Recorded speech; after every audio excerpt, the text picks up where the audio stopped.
ሰላም ጤና ይስጥልን ውድ የቻናላችን ተከታታዮች የፕሮግራማችን ቤተሰቦች፣ ይህ አብዲራዋ ቲዩብ ነው። ፕሮግራማችንን ላይክ በማድረግ እንዲጀምሩ። ላይክ ስታደርጉ የዚህም ፕሮግራም ተደራሽነት ተደማጭነት ከፍ ስለሚያደርግ ላይካችሁ ይጠቅመናል። ላይክ እያደረጋችሁ እንድታደምጡ፣ አዲስ ከሆናችሁ ቻናላችንን ዛሬ ለከፈታችሁ፣ ዛሬ ማድመጥ ለጀመራችሁ ፕሮግራማችንን ሳብስክራይብ በማድረግ የደወል ምልክቷን በመጫን የቻናላችን ቤተሰብ እንድትሆኑ በአክብሮት እየጋበዝን ይህንን ፕሮግራም ከሀገር ውጭ በባህር ማዶ የምታደምጡ የቻናላችን ተከታታዮች የሁል ጊዜ ድጋፋችሁም በሱፐር ስቲከር፣ ሱፐር ቻት፣ ሱፐር ታንክስ ድጋፍ እንድታደርጉ በአክብሮት እየጋበዝን በዕለተ ሮብ የሶስተኛ ክፍል ፕሮግራማችን በቀጥታ የሚወስድን ወደ ኖርዝ ኢንግላንድ ማንቸስተር ይሆናል። ማንቸስተር ዩናይትድ እንግዲህ ትናንትና በሁሉ ሚዲያ እንዳደመጣችሁት አመሻሹ በወጣ ልዩ ዘገባ መሰረት በክለቡ የመጀመሪያ ተመራጭ የአማካይ ክፍል እቅድ የነበረው በአማካይ ክፍል የበለጠ ሲፈለግ የቀረመውን ኤደርሰንን በስተመጨረሻ ከአትላንታ ጋር ወደ ጋራ ስምምነት አግሪመንት መድረሳቸው፣ ስምምነት መፈጸሙ፣ በቀጣይ እንግዲህ ተጫዋቹ ለሕክምና ምርመራ ብቻ ወደ ማንቸስተር እንደሚመጣ፣ የ4 ዓመት ኮንትራት እንደሚፈርም፣ እንዲሁም በኮንትራቱ ላይ 4 ዓመት ብቻ ሳይሆን በተጨማሪ የ1 ዓመት ዋስትና ያለውን ኮንትራት እንደሚፈርም ተረጋግጦ በስተመጨረሻም እንግዲህ ኤደርሰንን ማንቸስተር ዩናይትድ የራሱ ለማድረግ ከስምምነት ላይ ደርሷል። 40.5 ሚሊዮን ፓውንድ ፊክስድ ፊ በቀጥታ የሚከፈል በኮንትራቱ ላይ በሰፈረው ልክ ተቋራጭ የሚከፈልና እንደ ብቃቱ ታይቶ 5 ሚሊዮን ፓውንድ የሚጨመር በ40 ሲደመር 5 በስተመጨረሻም ኤደርሰን በማይክል ካሪክ የአሰልጣኝነት ዘመን የመጀመሪያው የማንቸስተር ዩናይትድ የካሪክ የአሰልጣኝነት ዘመን ፈራሚ መሆኑ ኦፊሻሊ ተረጋግጧል። እንግዲህ ሜዲካሉን አጠናቆ በቀጣይ ማሊያ መያዝ ብቻ ነው ከተጫዋቹ የሚቀረውና ይሄ አስደናቂ የዩናይትድ የመጀመሪያ የተቀላጠፈ የዝውውር ሂደት ነው። የፈለጉትን በበለጠ ትኩረት ያደረጉትን በጋራ ስምምነት ከማይክል ካሪክ ጋር ክለቡ የወሰነበትን ጠንካራ ውሳኔ በስተመጨረሻ ተፈጻሚ ማድረግ ችሏል። የመጀመሪያ የዩናይትድ ፈራሚ ሆኗል። ብራዚላዊው ዲፌንሲቭ ሚድፊልደር በስተመጨረሻም ኦልትራፎርድ መዳረሻው ሆኗል። ከአሁን በኋላ ዝውውሩ የመጠለፍ ዝውውሩ የመቅረት ፌል የማድረግ ምንም አይነት ቅድመ ሁኔታ የለም። ፎርማል ስቴፖች ናቸው የሚቀሩትና ከዛ ኦፊሻሊ ሬጂስተር የሚሆነው ደግሞ የዝውውር መስኮቱ ሲከፈት ነው። እስከዛ ድረስ ሁሉንም ነገር ማጠናቀቅ ይችላል። ልክ እንደ አንቶኒ ጎርደን ዝውውር ማለት ነው። ይሄ ለማንቸስተር በጣም ትልቅ አስፈላጊ ወሳኝ የመጀመሪያ የዝውውር ሂደት መክፈቻ ነው። ማንቸስተር ከፈተ እንጂ አልዘጋም። ከዚህ በኋላ ደግሞ ከባባድ ቢዲንግ ዋርና ፈተና የሚጠብቅበትን ከባባድ ዝውውሮች ላይ በንቃት በቀጣይ የሚሳተፍበት ነው። ምክንያቱም በኤደርሰን ዝውውር ላይ ይህን ተጫዋች አጥብቆ የሚፈልገው አትሌቲኮ ማድሪድ ነበር። ሌሎች ክለቦች ቢፈልጉትም ተጫዋቹ ከየትኛውም ክለብ ጋር መደራደር እንደማይፈልግ፣ ወደ የትኛውም ክለብ ጋር መዘዋወር እንደማይፈልግ አጥብቆ በመግለጽ በቀጥታ ግፊት እያደረገ የነበረው አትላንታን ወደ ማንቸስተር ዩናይትድ ለመዘዋወር ብቻና ብቻ ነው።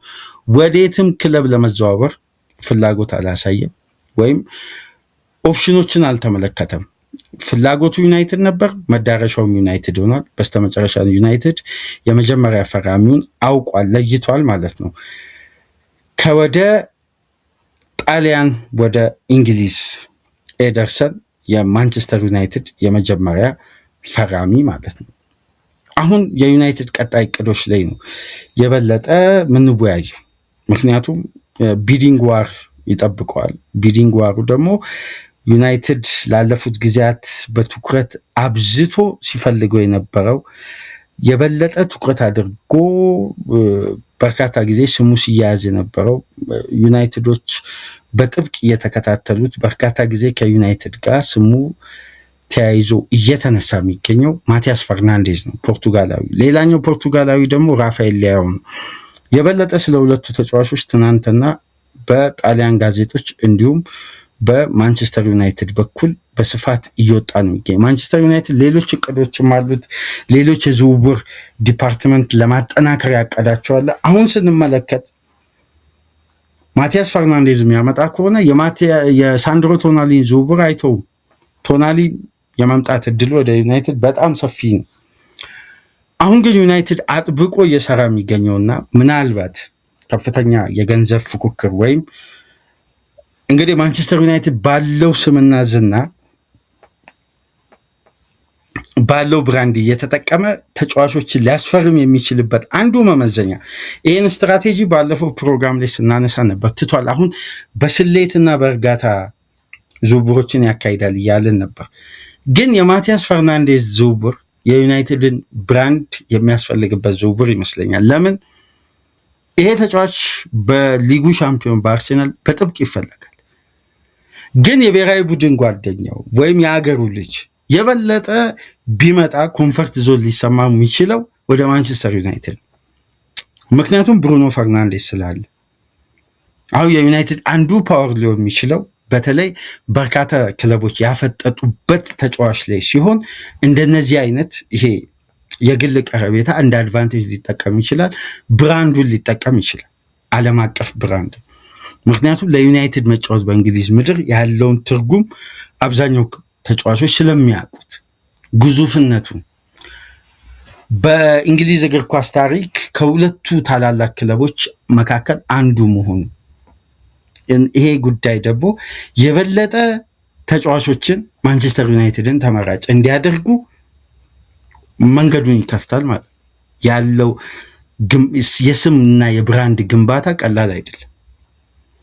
ለዛ እኮ ነው በአብዛኛው ዝውውሮች ላይ ሊቨርፑልም ጠንክሮ ሲገባ፣ ማንቸስተርም ጠንክሮ ሲገባ የገነቡት ስታተስ እና የታሪክ አጋጣሚና የሻምፒዮናነት አይደንቲቲያቸው በቀላሉ እንደ ታሪክ ተወርቶ የሚታለፍ አይደለም። አሁንም ያ ከፍታቸው ከነሱ ጋር ስላለ ይጠቀሙበታል። በእንደነዚህ አይነት ግዙፍ ጨዋታዎችን ገነጣጥሎ ለማሸነፍ ይጠቀሙበታል። እና አሁን ማቲያስ ፈርናንዴዝም በብዙ አቅጣጫ ስናይ የጌም ታይም የማግኘትንም እድልም ታሳቢ ስናደርግ የበለጠ ማንቸስተራውያን ይህን ተጫዋች የሚያስፈርሙት ይመስላል። ግን ቢዲንግ ዋሩ ቀላል አይደለም። ምክንያቱም ከ80 ሚሊዮን ፓውንድ በላይ ዌስትሃም ፈልጋለሁ ማለት እንደ ክለቦች አፕሮች እና አከፋፈል ጨረታውን ለሚያሸንፈው ክለብ ግን አሁን እንደሚባለው ከሆነ በዌስትሃም በኩል ያለው መደራደር እንዳለ ሆኖ ግን የተጫዋቹን ፍላጎት ትልቅ አድቫንቴጅ፣ ትልቅ ውሳኔ ያለው ደግሞ ተያያዥ ታሪክም ደግሞ ካያችሁ ብሩኖ ያደገበት አካዳሚ ነው። እዛው ስፖርቲንግ ሊዝበን አድጎ ወደ ሳውዛምፕተን፣ ከሳውዛምፕተን ወደ ማንቸስተር ዩናይትድ የመጣው። ስለዚህ የሆነ ኮኔክሽን አለ ማለት ነው እዛ ሰፈር። ምክንያቱም ክርስቲያኖ ሮናልዶም ከዚህ ቡድን ወደ ማንቸስተር፣ ይሄ የታሪክ አጋጣሚም ደግሞ የሚነግረን ሌላ ትርጉም አለ። ስለዚህ ይሄ ዝውውር አድቫንቴጁ ለዩናይትድ የሰፋ ይመስላል። ግን ዩናይትድ ግራውንድ ወርኩን አጠንክሮ እንደያዘ እየተዘገበ ነው የሚገኘው። ሌላኛው ራፋኤል ሊያው ነው። ትናንትና ኮሪያ ዴል ስፖርት፣ ላጋዜጣ ዴል ስፖርትም፣ ቱቶ ስፖርትም በሶስቱም ጋዜጦች ላይ የተመለከትነው ራፋኤል ሊያውን የሊያው ተወካዮች ለዩናይትድ ማቅረባቸው ከሰሞኑን አድምጣቸዋል። በይፋ በዚህ የዝውውር መስኮት ይለቃል ራፋኤል ሊያው። ዋና የተጫዋቹ ተወካዮች ወይም እነዚህ አደራዳሪ አካላት ማዲቴሪያን የሚባሉት ዩናይትድ ዝውውሩ ላይ እንዲገባ ጥሪ ያደረጉት ዋነኛ ምክንያት በፈረንጆች አዲሱ ዓመት መግቢያ ጃንዋሪ ላይ ዩናይትድ የተወሰኑ ሁኔታዎችን ጠይቆ እንደነበር ወቅቱን በማንሳት ነው። አሁን የዩናይትድ ፍላጎት አሁንም ካለ በራፋኤል ሊያው ላይ የበለጠ አፕሮቹ ጠንክሮ ወደዚህ ተጫዋች ሊመለስ እንደሚችል ገልጸዋል። ስለዚህ ሁለቱ ፖርቱጋላውያን ተጫዋቾች በሀገራቸው ልጅ በሚመራው በአምበልነት ክለብ ዩናይትድ መምጣት የበለጠ ለተጫዋቾቹም ኮንፈርት ዞን ነው፣ ለዩናይትድም ትልቅ ኳሊቲ ማሳደግ ነው። የበለጠ ደግሞ አማካይ ክፍሉን ማደስ፣ አታኪንግ ሰርዱን ኦፕሽኑ ማብዛት ነው እና ዩናይትድ የሚሸጣቸው ተጫዋቾች አሉ በርከት ያሉ ከስኳዱ የሚቀንሳቸው ሪሊዝ የሚያደርገው። ለምሳሌ አስቶን ቪላ ትናንትና በድጋሚ ለራሽፎርድ ኦፊሻል ጥያቄ ለማቅረብ እየተሰናዳ መሆኑን በስፋት በእንግሊዝ በነ ዴሊ ሜል እየተዘገበ ነበር። ዩናይትድ ራሽፎርድ የሚሸጥ ከሆነ የሚያነሰው የደሞዝ ክፍያ ከተጫዋቹ የሚያገኘው ገቢ በተለይ ራሽፎርድን መሸጥ ለዩናይትድ ያለውን ትርፋማነት ለምን ፒውር ፕሮፊት ነው፣ የክለቡ የአካዳሚ ውጤት ነው። ስለዚህ በጣም ትርፋማ ነው ዩናይትድ የሚሆነው፣ ንጹህ ትርፍ ነው ወደ ባንክ አካውንት የሚያስገባው እና ይሄ ቀላል የሚባል ሽያጭ አይደለም። ሌሎች ተጫዋቾችም ከክለቡ የሚለቁ አሉና የበለጠ ፋይናንሻሊም ስትሮንግ የሚሆንበት አመት ስለሆነ እንደነዚህ አይነት ዝውውሮችን ሊያደርግ ይችላል። ምናልባት የራፋኤል ሊያው በአመቱ መጨረሻ መልቀቅና ከኤሲ ሚላን መውጣት ምናልባት ካለፉት አመታት ከሚጠራበት ዋጋ በዘንድሮ የውድድር አመት ሊቀንስ የሚችልበት እድል ሰፊ ነው። የተጫዋቹ አጥብቆ ፈላጊ የነበረው ባየር ሙኒክ ሳቢሪን ሞሮኳዊውን በማስፈረም እንግዲህ ከዝውውሩ ወጥቷል። ስለዚህ አሁን ማንቸስተር ዩናይትድ ከሌላኛው የእንግሊዝ ክለብ ከአርሴናል ጋር ፊት ለፊት የሚጋፈጥበት ሌላኛው ዝውውር ይሆናል። ግን የበለጠ ማንቸስተር ዩናይትድ በእነዚህ ሁለት ፖርቱጋላውያን ዝውውር ላይ ቻንስ ያለው ይመስላል፣ የሰፋ እድል ያለው ይመስላል። ፍላጎቱም ጠንካራ እንደሆነ ነው ምንሰማው። ማንቸስተር ኢቭኒንግም ባለፉት 2 ቀናት በእነዚህ ተጫዋቾች ዙሪያ አንዳንድ ዘገባዎችን ይዞ ወጥቶ ነበር። እንደሚያሳየው ከሆነ ማንቸስተር ዩናይትድ ጠንከር ያለና ጥርሱን ነክሶ እነዚህ ተጫዋቾች ላይ እንደሚገኝ ዝውውሩን ለማካሄድ ፋይናንሻሊ ስትሮንግ ነው። ምናልባት ከ52-53 ሚሊዮን ዩሮ በላይ ላይጠየቅበት ይችላል በራፋኤል ሊያው ላይ።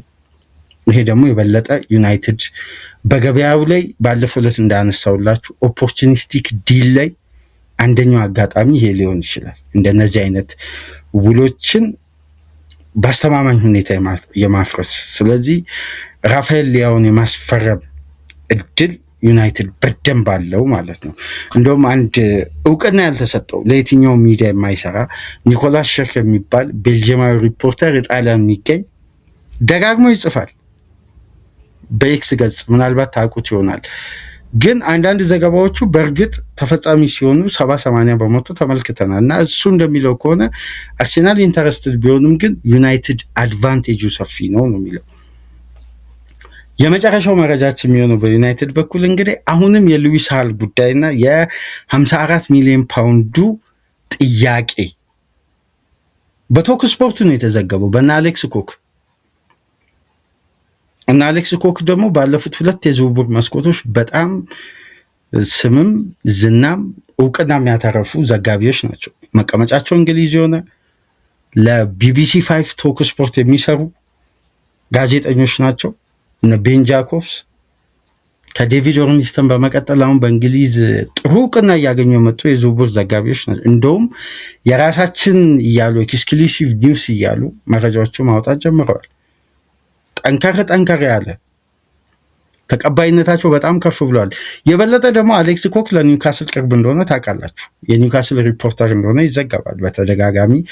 በተለይ በቶክ ስፖርትን አዘውትራችሁ የምታደምጡ የምትከታተሉ ከሆነ ለዩናይትድ ለኒውካስል ወገንተኝነት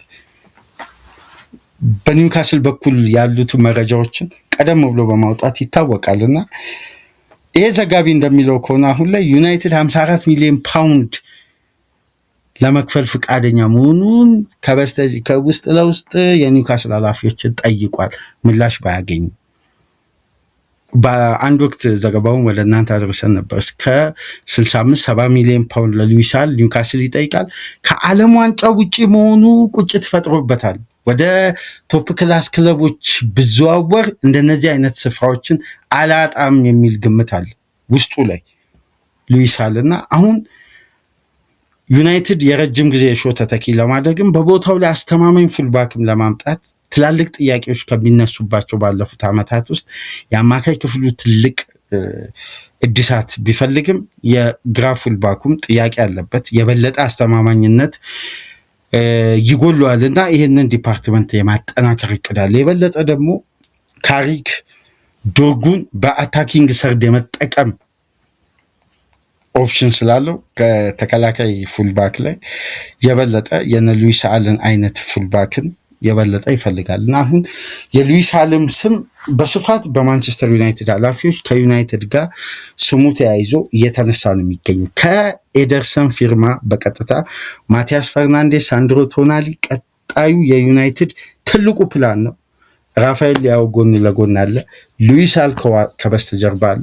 ዩናይትድ በ5 ተጫዋች ዝውውር የተጠናቀቀ ቡድን ይዞ ሊቀርብ ይችላል። ይሄ በጣም በስሌትና በብስለት የሚደረግ የዝውውር ሂደት ነውና ዩናይትድ በቀጣይ ዓመት ድምፁን አጥፍቶ አስፈሪነቱን ይዞ ሊመጣ ይችላል። ብዙ ግምት ወሬዎችን እየሰማን አይደለም፣ ግን እድሳቱን፣ ጥገናዊ ለውጡን፣ አንዳንድ ብልሃቶችን ስናይ የዩናይትድ አግሬሲቭ ሆኖ ዝውውሩ ላይ መግባት ለውጡም ሽግግሩም አጭር ጊዜ እንዲሆንና ፈጣን ለውጦች እንዲመጡ ፈጣን የድል ጉዞዎች እንዲጀመሩ ክለቡ የፈለገ ይመስላል። ለዚህ ደግሞ አስተማማኝነት ያለውን ስብስብ ይዞ መቅረብ ዋስትና አለውና የዩናይትድ ኃላፊዎች በዚህ ረገድ ወጥረው ከበስተጀርባ እየሰሩ እንደሆነ ነው እየተመለከት የምንገኘውና ዩናይትድም ዝውውሩ ላይ አክቲቭሊ በተቀላጠፈ ሁኔታ እየሰራ ነው የሚገኘው። ኤደርሰንን አጠናቋል። በቀጣይ ሁለቱ አማካዮች ላይ ትኩረት የሚያደርግ ይመስለኛል። እኔ ዩናይትድ ሁለተኛ አማካይ አስፈርሞ ብቻ ይተዋል ብዬ አላስብም። እንደውም የበለጠ ከቶናሊን አስቀድሞ ፈርናንዴዝን ከዛም በኋላ የሚያስፈርም ነው የሚመስለኝ ገበያው ላይ ባለው ሁኔታ ሲታይ። ምክንያቱም የቶናሊ ጉዳይ ጨረታ ከበዛበት ችግር ሊፈጠር ከፍተኛ ኢንቨስትመንት ሊጠይቁ ታውቁታላችሁ። የኒውካስልን የመደራደር አሰልቺ ነው። በታይም ሳይድ ያለው ቡድን በጣም አሰልቺ እና በበለጠ የቶናሊን ዝውውር መግደል የማቲያስ ፈርናንዴዝን ቢዲንግ ዋር እንግዲህ ብሩኖ ፈርናንዴዝ ይወጣዋል በተጫዋቹ ግፊ ቢሆንም። ስለዚህ የዩናይትድ ጥገናዊ ለውጥ በጣም ጠንካራና አስፈሪ እንደሆነ እየተመለከትን ነው። እንግዲህ ካሪክ በፍጥነት እነዚህን ተጫዋቾች ይዞ አዋህዶ የተብላላ ቡድንን በፍጥነት የሚያሳየን ከሆነ ዩናይትድ ወደ ጥንካሬ መመለሱ ጊዜ ረጅም እንደማይሆን እንግዲህ ካለው ነባራዊ ሁኔታ የምንረዳው። ዩናይትድ በዝውውሩ ላይ ተቀላጥፎ እየቀጠለ ነው። በነገራችን ላይ ከሰሞኑን አንዳንድ መረጃዎችን ሰምታችሁ ከሆነ የዓመቱ ምርጥ ፈራሚ ሳም ላመንስ ተመርጧል። ምናልባት አልመጣችሁ ከሆነ ያልተነገረለት የዩናይትድ የዘንድሮ ሲዝን ጀግናው ተጫዋች ጀግናው የዩናይትድን የግብ ጠባቂ ራስ ምታት መብት ያበጅ የዩናይትድ ደጋፊ ስንቱን ምሽት በኦናና ብስጭት አሳልፏል። ስንቱን ቀናት 2 የውድድር ዓመት አሳማሚ የነበሩ ቆይታዎች። ተጫዋቹም ተመልሷል በዩናይትድ ቤትና የፈለገ ኮምፒት ቢያደርግ ኦናና ድጋሚ ያንን ቦታ ይይዛል የሚል ግምት የለም። ይይዛል ብቻ ሳይሆን በዩናይትድ ቤት ይቆያል የሚል። ምክንያቱም የዩናይትድ ግብ ጠባቂዎች ከነ ባርቴዝ አንስቶ ከነ ቫንደርሳር ከነ ዴቪድ ደገያ እነዚህን 3ቱን ግብ ጠባቂዎች አይታችሁ በኦናና መረቡን የሚጠብቅ ቡድን አይደለም አርሴናል፣ ይቅርታ ማንቸስተር ዩናይትድ በጭራሽ ለዩናይትድ የሚመጥን ግብ ጠባቂ አይደለም። የእግር ቴክኒኩ 100% አስተማማኝ ነው። በዓለም አቀፍ ደረጃ ይሄን የማይመሰክር የለም። በእግር ቴክኒክ ብቻ ግን መረብ መጠበቅ አይቻልም። ምክንያቱም ተጋጣሚም ስለሚያጠቃ እና የሳም ላመንስ ሽልማት በእርግጥ 100% ለጥያቄ የሚቀርብ አይመስለኝም። ትክክለኛ ውሳኔ ይመስለኛል። የዩናይትድ ውጤታማነት ከ7ኛ 8ኛ ደረጃ 3ኛ ይዞ የማጠናቀቂያው ሚስጥር የማጥቃቱ ኃላፊነት በተገቢ ሁኔታ ብሩኖ የዓመቱ ኮከብ መባሉ ጥያቄ ውስጥ የሚገባ ጉዳይ አይደለም። የዓመቱ ምርጡ ፈራሚ ሳም ላመንስ መባሉ ደግሞ የበለጠ ጥያቄ ውስጥ የሚገባ አይደለም።